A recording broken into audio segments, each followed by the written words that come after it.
É o primeiro dia dessa festa. Eu tenho certeza que Deus vai usar tudo que está acontecendo nessa festa para tocar no seu coração. Então comece a falar com Deus. Peça para Deus nessa noite falar contigo. Eu tenho certeza que Deus vai falar, que Deus vai te abençoar. Pai querido, em nome do teu Filho amado, Jesus, nós queremos agradecer o Senhor nessa noite, por nós estarmos aqui neste lugar. Entendemos, ó Pai, que o Senhor tem algo especial para nós nessa noite. O Senhor tem uma revelação, o Senhor tem uma palavra, o Senhor tem algo que pode mudar a nossa história, a nossa vida, porque entendemos, Pai, que o Senhor tem o controle de todas as coisas. Nada pode fugir do teu controle, porque o Senhor está, meu Pai, no controle de tudo. E nessa noite, os teus filhos estão aqui, meu Pai. Eles são chamados para receber uma luz, para receber uma revelação, para receber um entendimento, algo que está acima daquilo que nós, como homens, poderíamos reter. Mas o teu Espírito Santo, que retém tudo isso, agora vai estar transportando, vai estar trazendo para a nossa mente, para o nosso coração e para a nossa vida. Que nessa noite o Senhor possa iluminar os olhos do nosso coração. Nós queremos caminhar na luz do Senhor. Nós queremos caminhar diante do Senhor. Nós queremos viver na presença do Senhor. E para tanto, meu Pai, é necessário que o teu Espírito Santo venha sobre nós e se revele, se manifeste e traga, Senhor, a luz. Porque nós não podemos viver em trevas uma vez que nós recebemos o Senhor, que é a luz deste mundo. Então que o Senhor brilhe em nós, que o Senhor mostre para nós a revelação e que o Senhor nos ajude a entender e compreender cada vez mais a tua vontade. Eu quero no nome de Jesus, nos abençoe nessa noite. Fale conosco nessa noite e opere de uma forma sobrenatural. Em nome do Senhor Jesus, nós oramos, te agradecemos e aplaudimos o teu nome. Em nome de Jesus. Pode sentar, querido. Glória a Deus. Pode sentar com Jesus. Em primeiro lugar, eu quero dizer para vocês que isso aqui, né? Eu estou perguntando, rapaz, o que eu posso passar no ombro aqui? A verdade é que hoje é a segunda vez que eu estou ministrando com esse aparato aqui. Isso aqui chama Talit, é uma vestimenta judaica. Todo judeu, antes dele ir para o muro das lamentações, ele tem que levar isso aqui. E tem que levar um outro aparato que é um kippah, é um chapéuzinho bem pequenininho que ele coloca na cabeça. Aí ele fica no muro da lamentação orando. Isso simboliza cobertura para eles. Aqui existem algumas orações que são escritas em hebraico. Pergunta para mim que eu não sei. O irmão falou se sabia hebraico. Eu falei, meu Deus, agora pegou mesmo. Quem de nós aqui sabe hebraico? Ninguém. Então, tem umas orações feitas aqui. E ali no muro da lamentação ele se coloca diante do Senhor e ele ora. Eu digo para você uma coisa, amado. Não tem quem ora mais do que um judeu.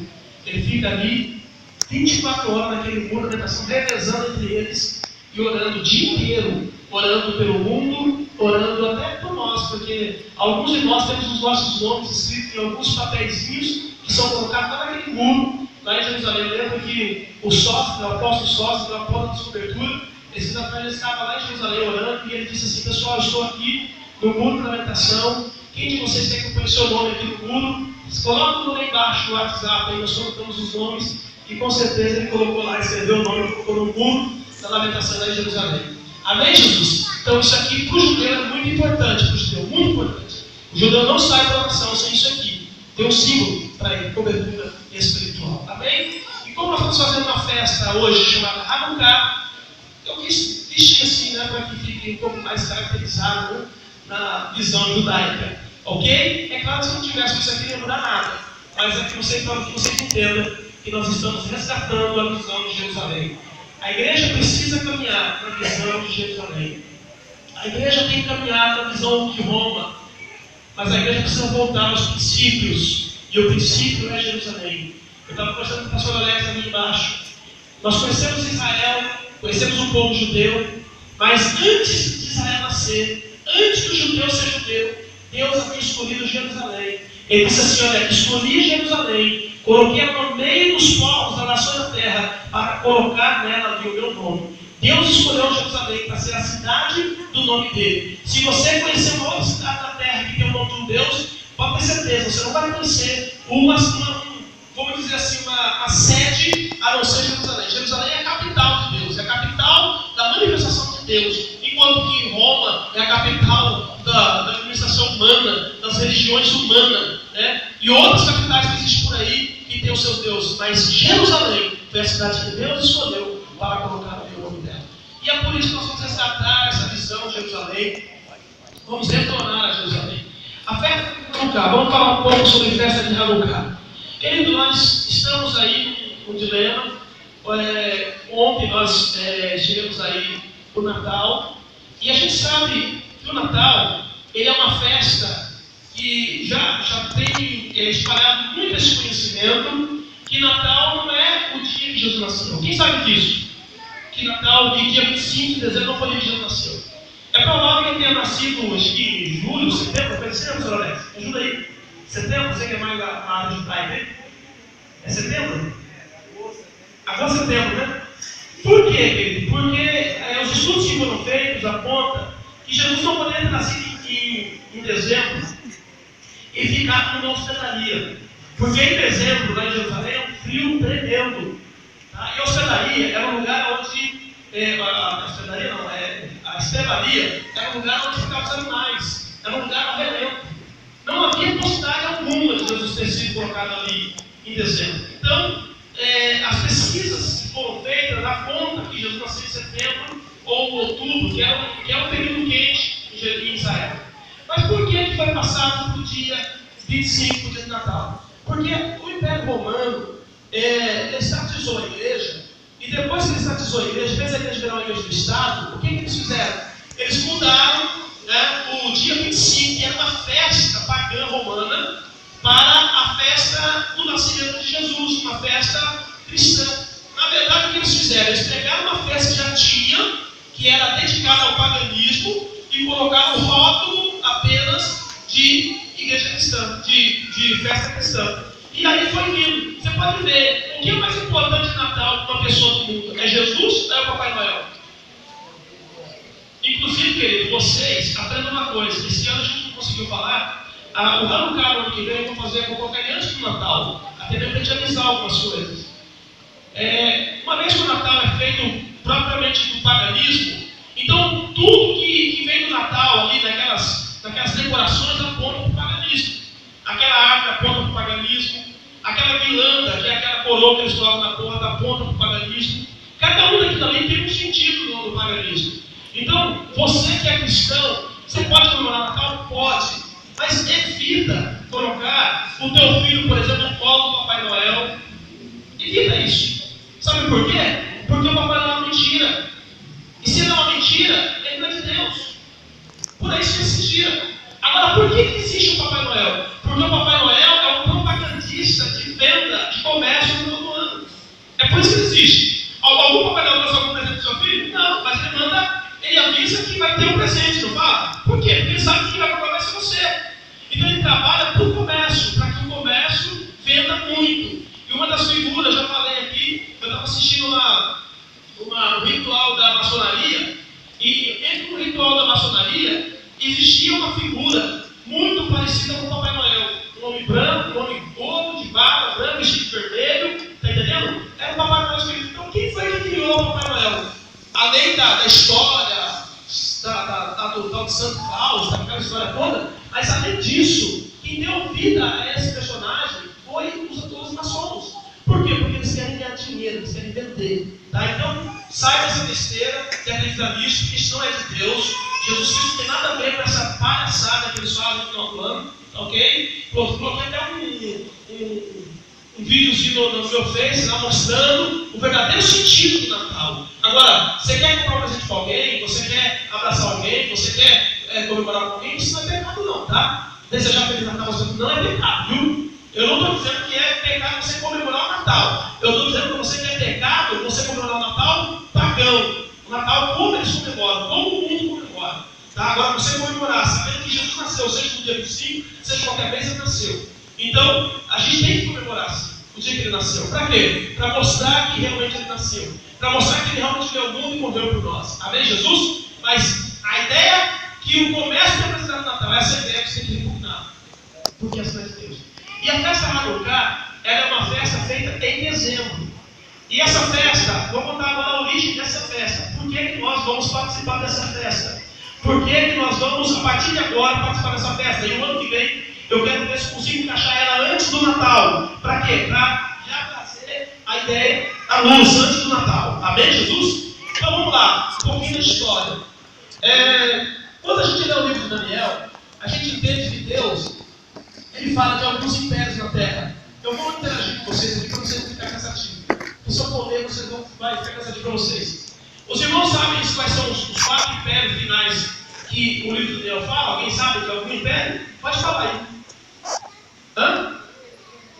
O primeiro império que Daniel fala. Primeiro é o Babilônia.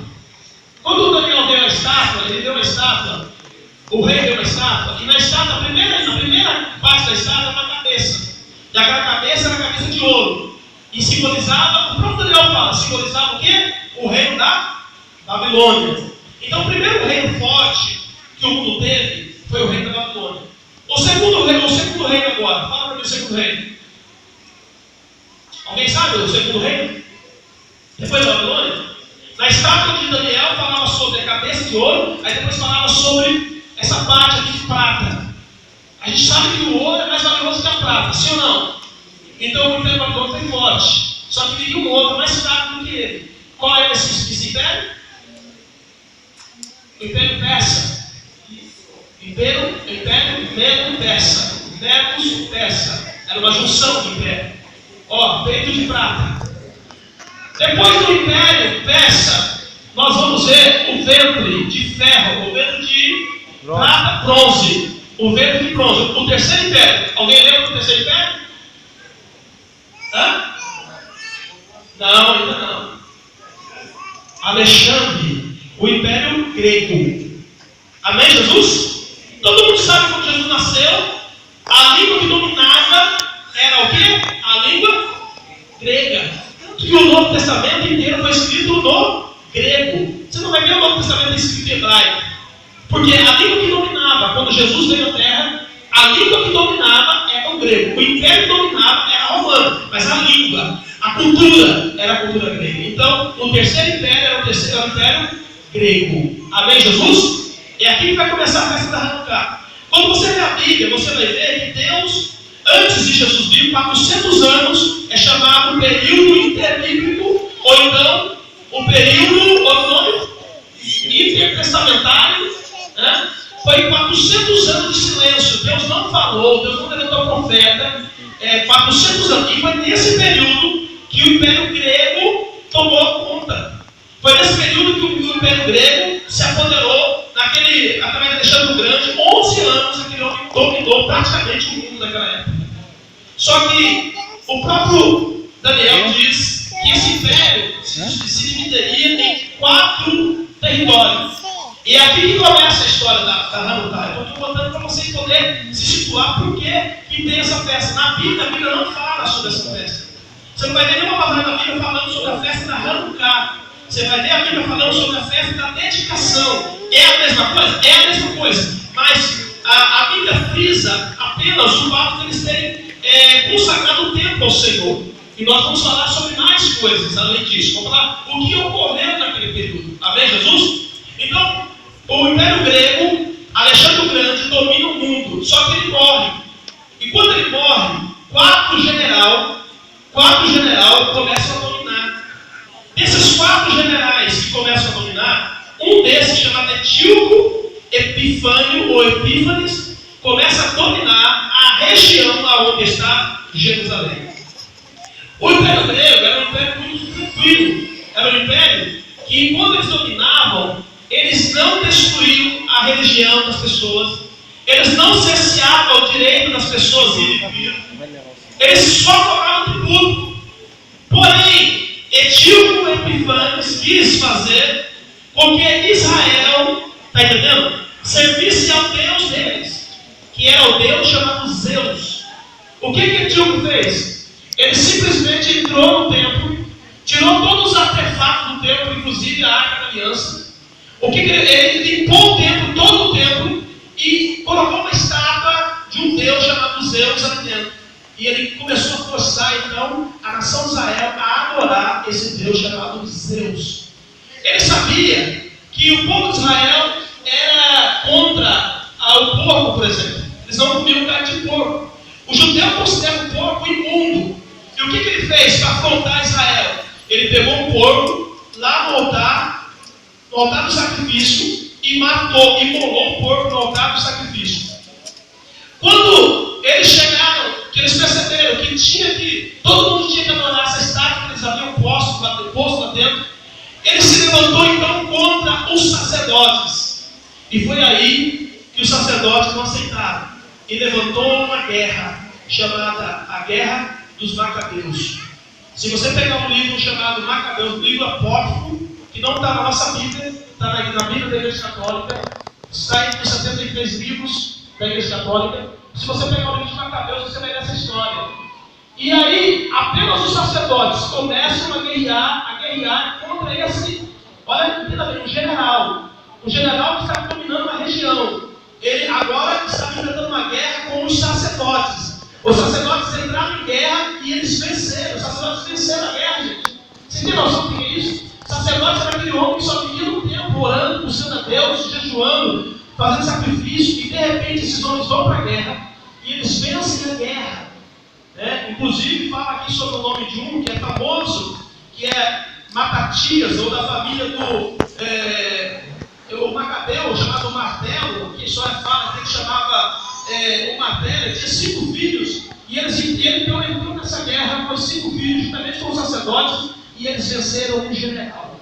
A partir desse momento, querido, que eles venceram o general, eles então, já em dezembro, já na época de frio, como nós estamos falando aqui com vocês, que em dezembro já era muito frio, eles começaram então a limpar o templo. Imagine um altar cheio de sangue de porco, algo que era totalmente profano para Deus, né? E agora eles iam limpar tudo para poder fazer uma reivindicação. E na hora que eles estavam limpando o templo, alguns sacerdotes haviam morrido nessa guerra, nessa batalha, e o sumo sacerdote tinha sido morto.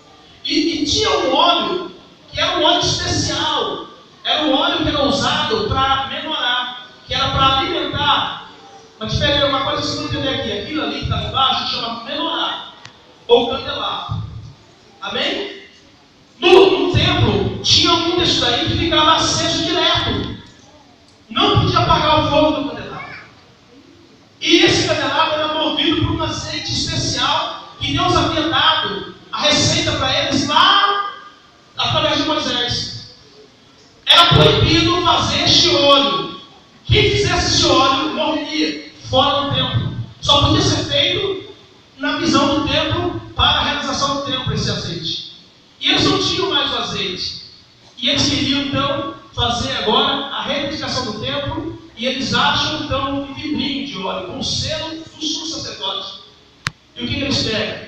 Até levantar um outro sumo sacerdote para fazer o óleo, para consagrar esse homem, para levantar esse homem, segundo a linhagem, eles então colocam e começam a orar a Deus, e começam a buscar a Deus. E eles vão buscando a Deus, e passa um dia, aquele óleo não acaba. E passa outro dia, aquele óleo não acaba. Passa outro dia, aquele óleo não acaba. Conclusão, 8 dias consecutivos. O óleo que era para durar um dia, durou 8 dias. E eles viram então a mão de Deus, eles viram então o milagre de Deus. E quando acontece isso, eles então fazem o quê? A chamada Hanuquia. Esse daqui não é o candelabro. Você vai ver que ele tem 8 e uma no meio. São 8 hastes aqui e uma no meio. Não é a menorá. A menorá era que ficava dentro do templo. A Hanuquia, ela saiu, ela nasceu agora. Porque o que eles entenderam? Eles entenderam assim: olha, nós estávamos sem Deus, não podíamos entrar no templo, porque tudo se resumia pelo templo. Eles precisavam entrar no templo, porque o templo era que manifestava Deus. E agora eles não podiam mais. Quando eles acharam o óleo, através do óleo, a casa ficou acesa durante 8 dias. Há tempo de levantar um outro sumo sacerdote para fazer outro óleo, para continuar acesa, para que a presença de Deus estivesse. Então eles entenderam o quê? Deus fez um milagre extraordinário nas nossas vidas. Fez a casa ficar acesa, até o sumo sacerdote chegar, até ser levantado o outro. E aí então eles fizeram a Hanuquia. E hoje, todo ano, na festa das luzes, em dezembro, todo judeu pega uma Hanuquia e coloca na janela da casa dele. E essa daqui é chamada a haste do servo. Então primeiro é acesa essa daqui. Aí depois que é acesa essa daqui, da direita para a esquerda é aceso o primeiro dia, o segundo dia, o terceiro dia, o quarto dia, o quinto dia, o sexto dia, o sétimo dia e o oitavo dia. Simbolizando o quê? Que Deus fez o candelabro ficar aceso 8 dias, mostrando para eles que ali Deus estava no milagre. Amém, Jesus? Então é importante nós analisarmos aqui o seguinte, que todo judeu faz essa festa hoje. E aí eles confeccionam um bolinho chamado sonho, que para nós é sonho. Quem gosta de sonho aí? Sonho bastante, porque Deus vai realizar o teu sonho, viu? Muitos sonhos bons. Temos aqui. Ele tem um nome aqui, rapaz, esse nome é complicado. Deixa eu ver se eu acho o nome dele aqui. Eu falei tanto esse nome, eu estou tentando lembrar, mas não consegue, né? Então o judeu tem que falar 100 vezes para você lembrar uma. É complicado. Eles fazem esse sonho e funciona assim. A casa do judeu, na festa do Hanukkah, o Hanukkah fica na janela e eles vão acendendo diariamente, todos os dias vão acendendo. E todo mundo, quando passa na rua, olha só que coisa interessante. Na casa, isso acontece hoje, né, em Israel. Passa na rua, qualquer pessoa passou na rua, a porta da casa dele está aberta. Na festa do Hanukkah. Na festa são 8 dias. Aí a porta está aberta e a pessoa entra. Quando a pessoa entra dentro da casa, olha só entra e senta no sofá. O dono da casa vai lá, pega um sonho daquele, com uma tacinha de vinho, traz para aquela pessoa e dá o sonho para aquela pessoa. E dá a tacinha de vinho. E aí a pessoa vai comer. Mas sabe por que a pessoa vai comer? Porque agora a pessoa vai ouvir o que Deus fez na vida dele durante o ano. Ele vai contar o que Deus fez na vida dele durante o ano. É por isso que é assim que acontece a festa da Hanukkah, a festa das luzes. É você forçar a sua mente para você lembrar o que Deus fez na sua vida durante este ano inteiro. Talvez você está aí hoje, a gente vê pessoas dizendo assim: pastor, eu estou desanimado, eu estou cansado. Então está na hora de você ser iluminado e olhar para trás o que Deus fez na sua vida durante esse ano. Amém, Jesus? O sonho, ele é doce, ele é frito no azeite, que simboliza para mim e para você que com Deus, querido, a coisa é linda, a coisa é maravilhosa. Então você vai comer o sonho e você vai ouvir falar dos milagres. Olha, Deus realmente fez algo extraordinário na minha vida. Deus fez algo extraordinário na minha família. Deus fez algo extraordinário no meu serviço, no meu emprego, no meu salário, na minha vida financeira. Deus fez algo extraordinário. É por isso que é assim que se configura a festa do Hanukkah. Amém? Vou pegar aqui para vocês, eu também não quero gastar muito tempo. Eu quero falar sobre as orações que era feita, ou qual seria o significado de Deus dessa festa para nós hoje. Cremos que os crentes em Yeshua têm bom motivo para celebrar essa festa, sim ou não? Sim. O judeu até hoje ele celebra. Se você for lá no período do Natal, lá em Israel, você vai poder entrar na casa do judeu e comer o sonho, né? E ouvir falar o milagre. Então nós temos também a razão para isso. Por quê? Porque olha só, a festa do Hanukkah simbolizava o templo que ia ser rededicado. Uma vez que Satanás entrou, repetiu o Epifânio e profanou o altar do Senhor. E agora eles iam rededicar o altar. Então você tem direito de festejar, de participar dessa festa. Por quê? Porque você também tem um altar aí, sim ou não? E quantas vezes Satanás entrou e profanou o seu altar? Com pecado, com engano, com mentira, com algo que desagradou o Senhor. Então está na hora de você dizer para Deus: Senhor, olha, hoje eu quero me levantar nessa festa e eu quero deixar a luz do Senhor brilhar na minha vida e eu vou dedicar novamente o meu tempo, o meu coração ao Senhor. E todas as trevas vão sair da minha vida, porque a luz do Senhor vai entrar no meu coração. Amém? Então nós precisamos entender que essa festa é para nós. Deixa eu só pegar aqui, não quero ler muita coisa, senão vai demorar. Cremos que os crentes do Yeshua têm um bom motivo para celebrar essa festa. A reconsagração do templo. Relata que nós crentes, nascidos de novo, somos templo do Espírito Santo, somos corredeiro em Yeshua das promessas de Abraão. Nessa celebração, nós crentes temos a oportunidade de nos reconsagrarmos, rededicando consagrando as nossas vidas integralmente ao Senhor.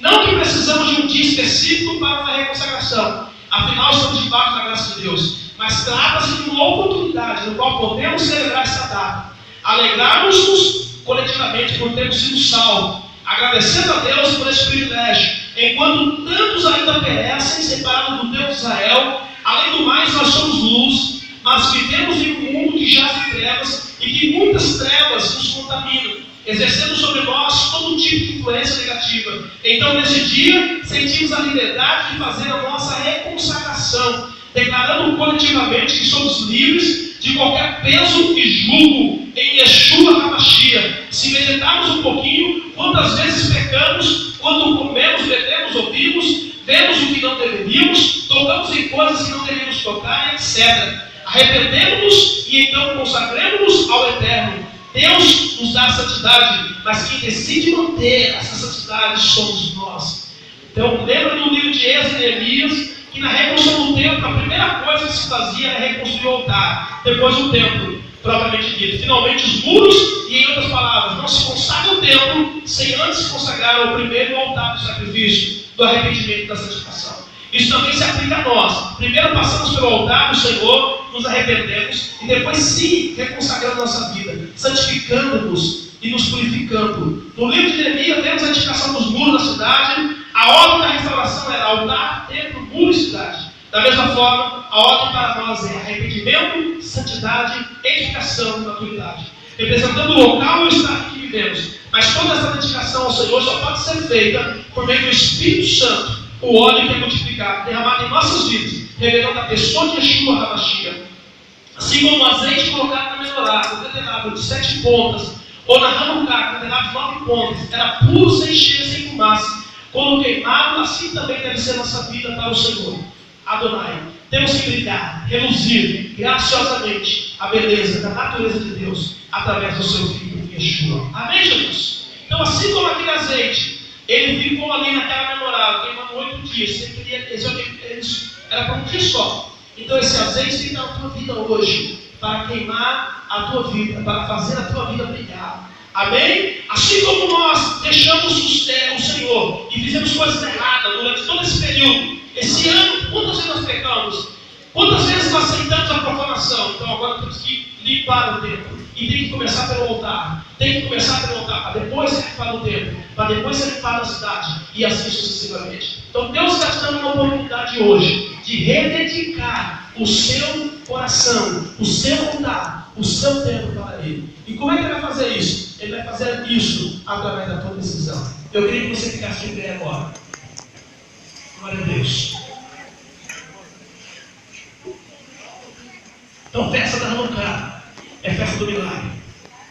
Festa da Hanukkah é festa das luzes.